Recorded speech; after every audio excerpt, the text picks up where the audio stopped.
अच्छा होता दलगत की भावनाओं से उठ करके देश हित में संविधान की चर्चा हुई होती तो समृद्धि मिलती अनेक देश की नई पीढ़ी को।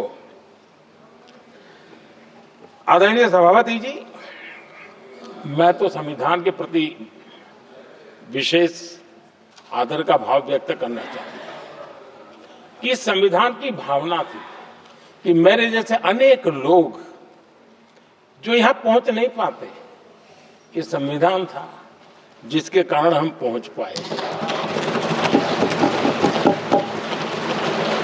क्योंकि हमारा कोई बैकग्राउंड नहीं था। हम यहां तक कैसे आते? ये संविधान का सामर्थ्य था, जनता जनार्दन के आशीर्वाद थे। इतना बड़ा दायित्व, और मेरे जैसे बहुत लोग यहां भी जिनका ऐसा कोई बैकग्राउंड नहीं है, यही एक सामान्य परिवार से आए हैं और आज संविधान ने हमें यहां तक पहुंचाया है।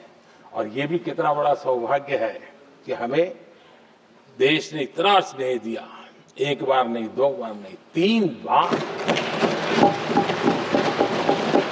ये हमारे संविधान के बिना संभव नहीं था। आदरणीय सभापति जी,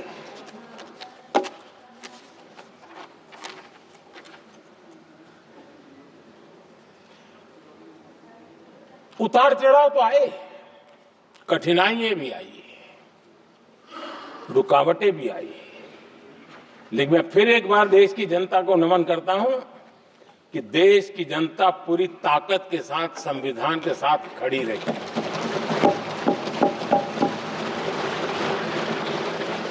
आदरणीय सभापति जी, मैं आज यहां किसी की व्यक्तिगत आलोचना करना नहीं चाहता हूं, लेकिन तथ्यों को देश के सामने रखना जरूरी है और इसलिए मैं तथ्यों को रखना चाहता हूं।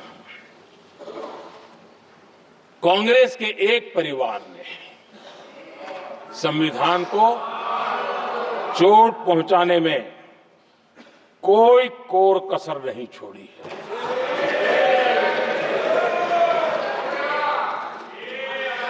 और मैं इसलिए एक परिवार का उल्लेख करता हूं कि 75 साल की हमारी यात्रा में 55 साल एक ही परिवार ने राज किया है।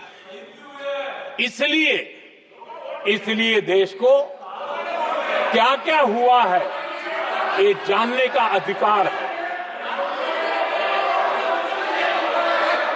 और इस परिवार के कुविचार, कुरीति, कुनीति, इसकी परंपरा निरंतर चल रही है।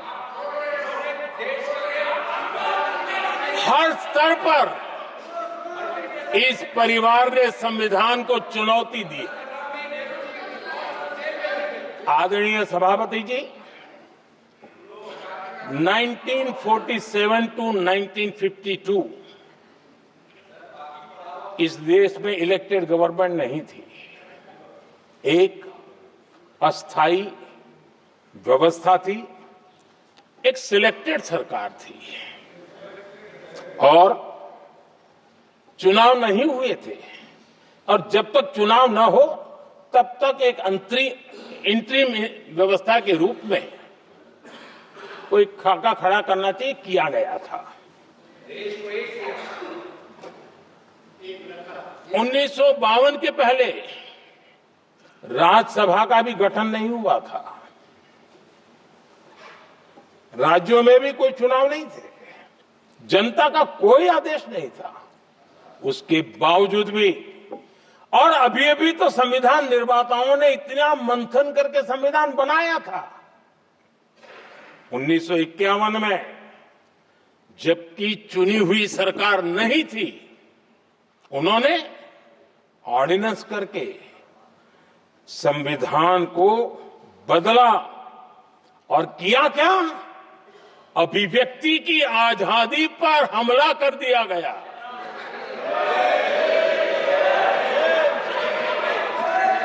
और ये संविधान निर्माताओं का भी अपमान था, क्योंकि ऐसी बातें कोई संविधान सभा में नहीं आई होगी, ऐसा नहीं है, लेकिन वहां उनकी चली नहीं। तो बाद में जैसे ही मौका मिला उन्होंने अभिव्यक्ति की इस आजादी को उस पर उन्होंने हथौड़ा मार दिया। और ये संविधान निर्माताओं का घोर अपमान है। अपने मन की चीजें जो संविधान सभा के अंदर नहीं करवा पाए उन्होंने पिछले दरवाजे से किया, और वो भी चुनी हुई सरकार के वो प्रधानमंत्री नहीं थे, उन्होंने पाप किया था। इतना ही नहीं,